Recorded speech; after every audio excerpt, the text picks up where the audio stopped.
अब्बू, अल्लाह पे भरोसा रखो। बस 2-3 दिन में तेरा नया पासपोर्ट आ जाएगा, फिर तो जर्मनी चले जाना। वहां मैंने शेट्टी से बात कर ली है, तो प्लास्टिक सर्जरी करवा के 6-8 महीने बाद वापस आ जाना। पैसे की फिक्र मत करना, सब इंतजाम मैंने कर दिया है। अगले 2 दिन तक तो डायरेक्ट वाले बंगले में रहना, लेकिन दिन में घर से बाहर नहीं निकलना, समझे?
अब होशियारी से जाना, ठीक है?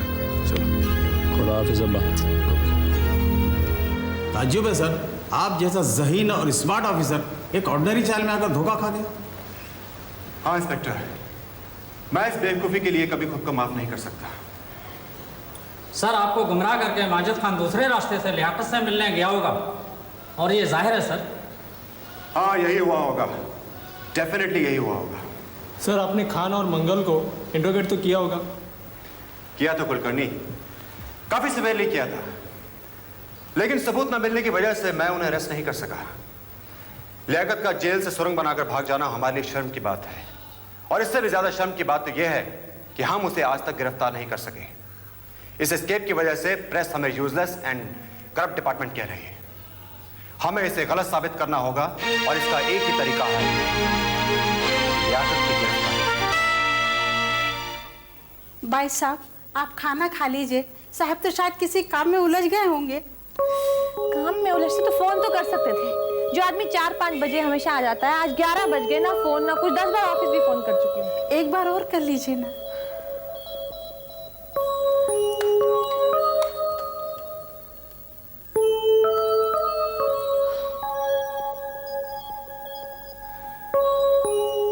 घंटी बज रही है, बस समझ नहीं आता क्या करूं। मम्मा, आप समझने की कोशिश क्यों नहीं कर रही? मैंने और सनी ने बड़ी मुश्किल से उन्हें समझाया, वरना वो तो अपना बिस्तर हमारे बेडरूम में ला रहे थे। क्या? मम्मा वो कह रहे थे कि वो ड्राइवर नौकर रखेंगे ताकि 24 घंटा वो हमारे साथ रहे। पिंकी, ये तो क्या कह रही है? क्या वो सचमुच इतने बेअकल हैं? वैसे तो वो बहुत अच्छे इंसान है मम्मा, आई रिस्पेक्ट दैट मैन, लेकिन पता नहीं इस मामले में बिल्कुल जीरो है। मम्मा, आपको नहीं पता, वो सुबह 4 बजे उठते हैं और हमें भी जगा देते हैं। मम्मा, रात को देर से घर आना, हमारे कमरे में खाना पीना। मम्मा, कभी कभी तो वो मेरे बिस्तर पर सो जाते हैं। मम्मा, ये सब मैं बिल्कुल बर्दाश्त नहीं कर सकती। आप लोग कुछ कीजिए, वरना मैं आपके पास आ जाऊंगी। खबरदार, देख, अब वही तेरा घर है, और अच्छी लड़कियां अपना घर छोड़कर अपने माँ बाप के पास नहीं आती, समझी? तो आप क्या चाहती हैं? मैं गुड कर मर जाऊं? देख देखिए, बात इतनी सीरियस नहीं है जितनी कि तू समझ रही है। तू धीरज रख, मैं फिर से तेरे पापा से बात करूंगी। हाँ, कह दिया ना करूंगी। अच्छा पापा, अभी करती हूँ।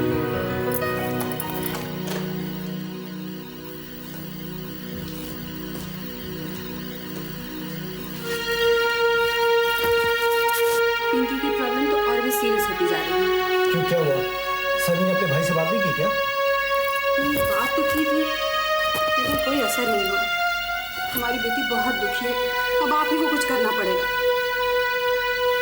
मैं मानती हूँ कि जगीरा भाई साहब बहुत अच्छे आदमी हैं, लेकिन अगर वो जवान लड़के लड़की की जरूरत को समझ नहीं सकते तो उन्हें समझाने में हर्ज ही क्या है? देखो करुणा, लड़की के माँ माँ बाप अगर लड़की के ससुराल वालों से शिकायत करें तो लड़की के लिए हानिकारक हो सकता है। सोचो, तुम्हारे माँ बाप मेरे पास शिकायत लेकर आए तो मुझे अच्छा लगेगा क्या? मुझे अच्छा लगेगा? आजकल की लड़कियों से सबसे बड़ी शिकायत ये है कि वो घर को घर नहीं समझती हैं। अगर ससुराल को अपना घर समझे तो हर समस्या का हल वो खुद निकाल सकती है। इसीलिए बेहता घर में सुख, गम और दुख ज्यादा है। जो घर जागीरा के हिसाब से चल रहा था वो पिंकी के हिसाब से क्यों चले? भाई क्यों चले? गलत बात है। तुम समझाओ थे, इसका नतीजा बुरा हो सकता है। मैं देखता हूं।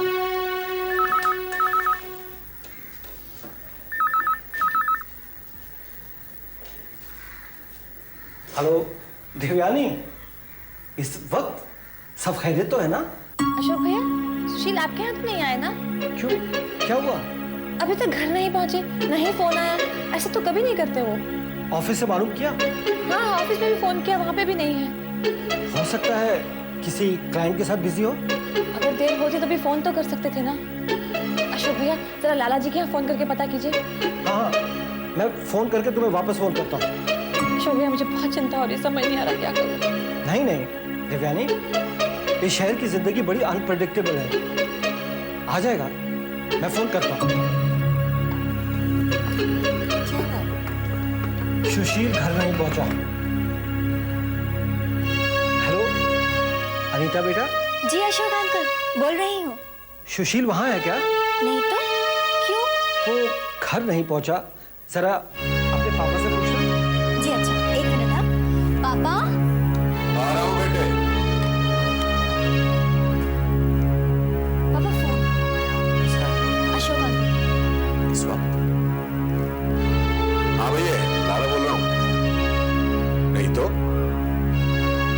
4 दिन से तो वो मुझे मिला भी नहीं। भगवान भला करे, इस शहर से तो डर ही लगा रहता। भैया एहतियात के तौर पे एक काम करना, अस्पतालों और पुलिस स्टेशन पर फोन कर लेना। हाँ?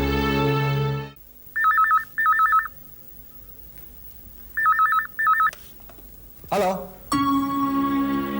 अच्छा ठीक है, मैं अभी पुलिस को उसकी तलाश में लगवा देता हूँ। हाँ हाँ, सब हॉस्पिटल्स में भी उसकी पूछताछ करवाता हूँ। तुम चिंता मत करो, अगर कुछ ऐसा वैसा हुआ भी तो पता चल जाएगा। बाय। क्या हो संजय? सुशील का कुछ पता नहीं चल रहा है। देवयानी बहुत परेशान है। हेलो। भाई साहब, कुछ पता चला?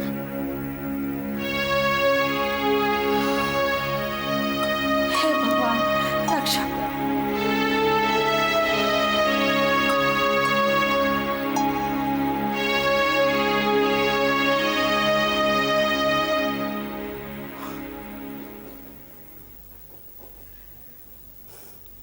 Very good, very good. तुम अनीता? जी मैडम। और तुम रूपा? जी। और यही तुम्हारा बच्चा है ना? जी। भारती सहगल तो मेरे रिटायर होने से पहले मेरा लॉ कॉलेज में स्टूडेंट था। बहुत ब्रिलियंट स्टूडेंट होता, हमेशा फर्स्ट आता था। अरे कभी कभी तो इंडियन लॉ के बारे में मेरे को ऐसा क्वेश्चन पूछता था कि हम सब हैरान हो जाता था। उनका भी आपसे मिलने को बहुत दिल करता था, लेकिन वो तो। हाँ, लेकिन लंदन चला गया। मालूम, लेटर में लिखा है वापस आके मिलेगी। ये भी लेटर में लिखा है। तो बच्चा इधर ही पढ़ेगा, इधर ही रहेगा। जी हाँ। ओ, आपको कुछ काम देने के वास्ते बोला है। क्या काम करोगी? जी,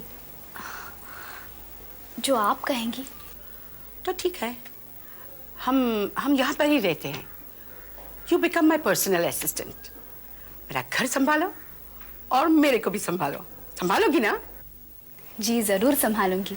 Good. Okay, Anita, your mission is accomplished. You can now write to Bharti that Rupa and her child are my responsibility. Thank you madam. Welcome, welcome.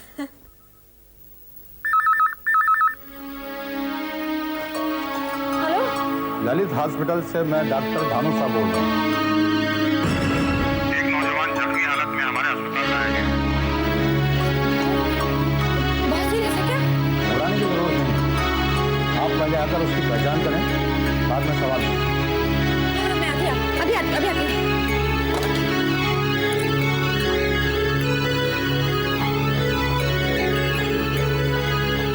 Casualty का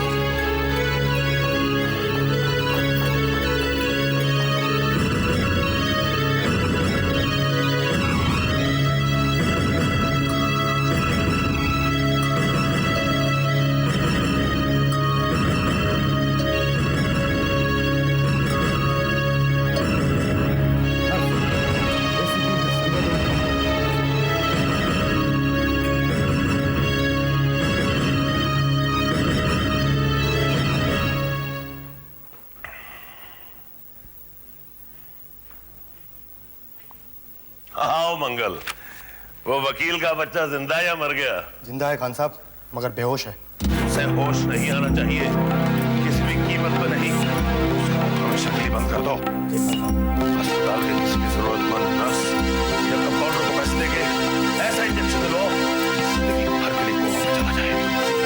देखो वक्त बहुत कीमती है, जल्दी जाओ।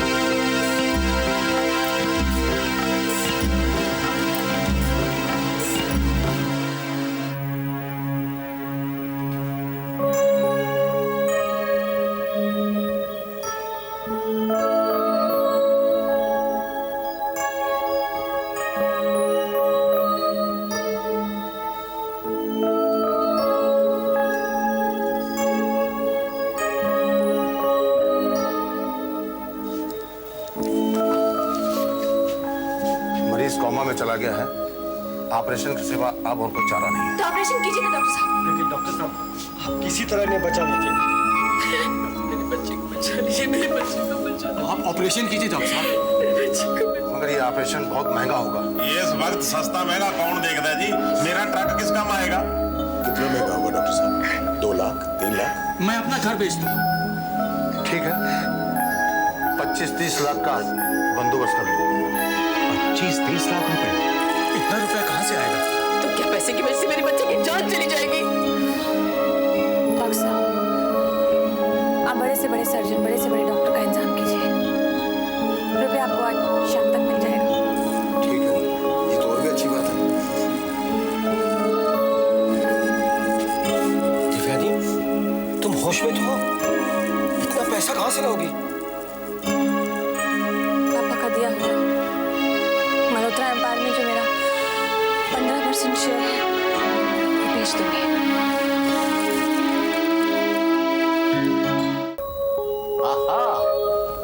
आइए आइए मैडम देवयानी, आ जाओ। बस नरेश, बस बस बस।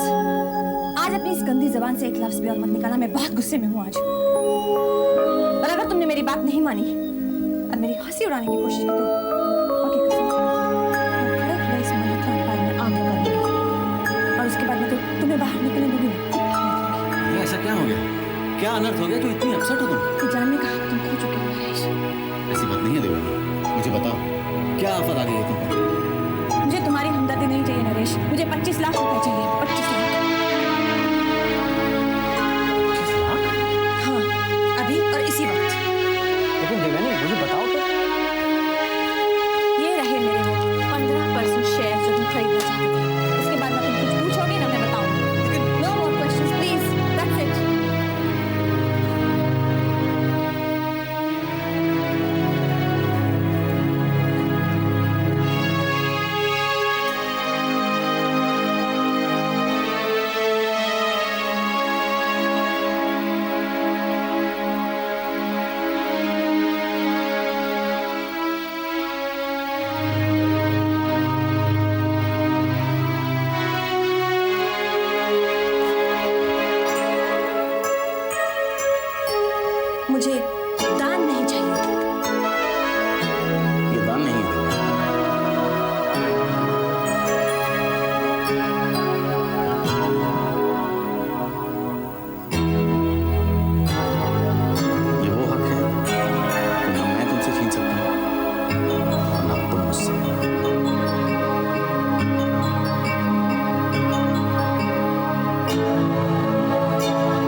अब तो आप पूरे मल्होत्रा एम्पायर के मालिक बन गए। Congratulation.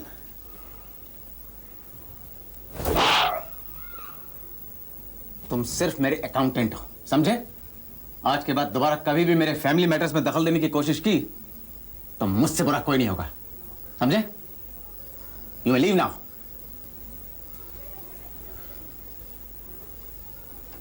Bloody hell. Devyani, thanks God, Sushil की जान को वैसे अब कोई खतरा तो नहीं है, लेकिन लेकिन क्या डॉक्टर? वो कोमा से बाहर नहीं आया है। कोमा से बाहर नहीं आया? कोशिश जारी है। अगले 24 घंटे चिंताजनक जरूर है। उसका होश में आना जिंदगी के लिए जरूरी है। एसीपी साहब, ये कोई एक्सीडेंट नहीं है। किसी ने उसको मारकर काफी ऊंचाई से नीचे फेंका है। मारकर? उस गुंडे ने तुम्हें भी तो धमकी दी है ना? हाँ, मैं भूला नहीं हूँ। और मैं ये भी जानता हूँ कि वो लोग जो कहते हैं वो कर दिखाते हैं।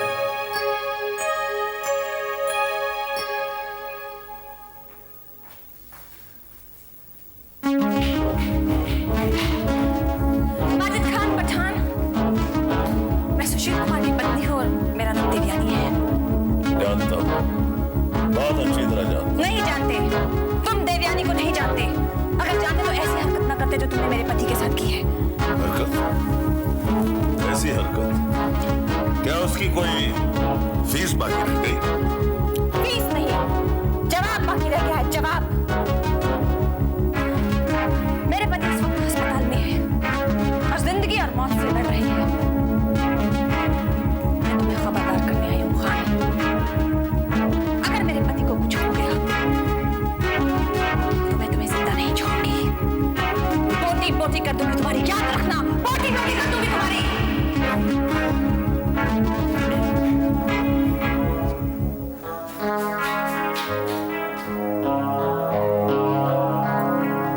वाह खान वाह, आज एक औरत तुम जैसे मर्द के मुंह पर थूक कर चली गई और तुम कुछ भी नहीं कर पाए।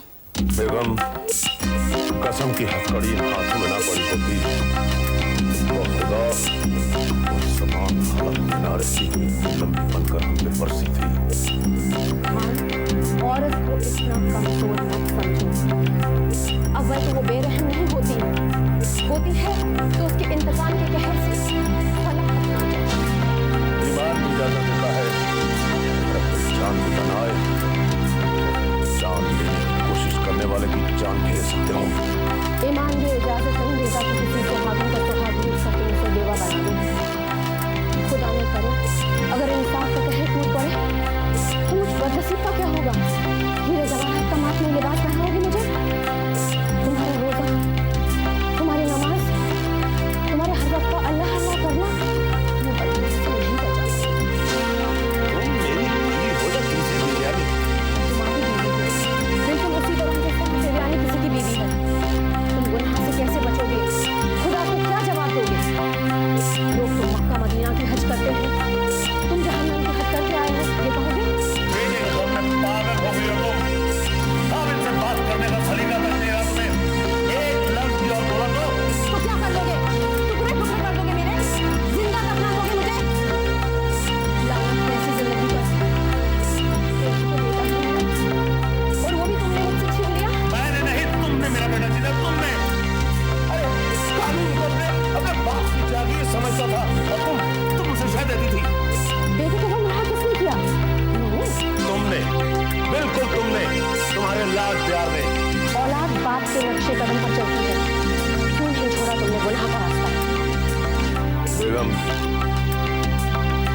ये ऐसा सफर है कि ठोकर लगने पर ही अकल आती है, और जब अकल आती है तो बहुत देर हो चुकी होती है। ये गुनाह का रास्ता दौलत तो बेशुमार देता है, लेकिन उसके साथ साथ रातों की नींद, भूख, सुख चैन सब कुछ छीन लेता है। काश उस वक्त तुमने लियाकत का निकाह सलमा से करा लिया होता तो वो पाप बन गया होता और मैं दादा खुद ब खुद संभल जाता। लेकिन नहीं, क्योंकि सलमा गरीब थी, एक यतीम थी, इसलिए तुमने ये निकाह नहीं होने दिया। और तुम्हारे कहने की वजह से मैंने सलमा को लियाकत की नजरों में आवारा साबित किया और लियाकत को मुल्क से बाहर भेज दिया।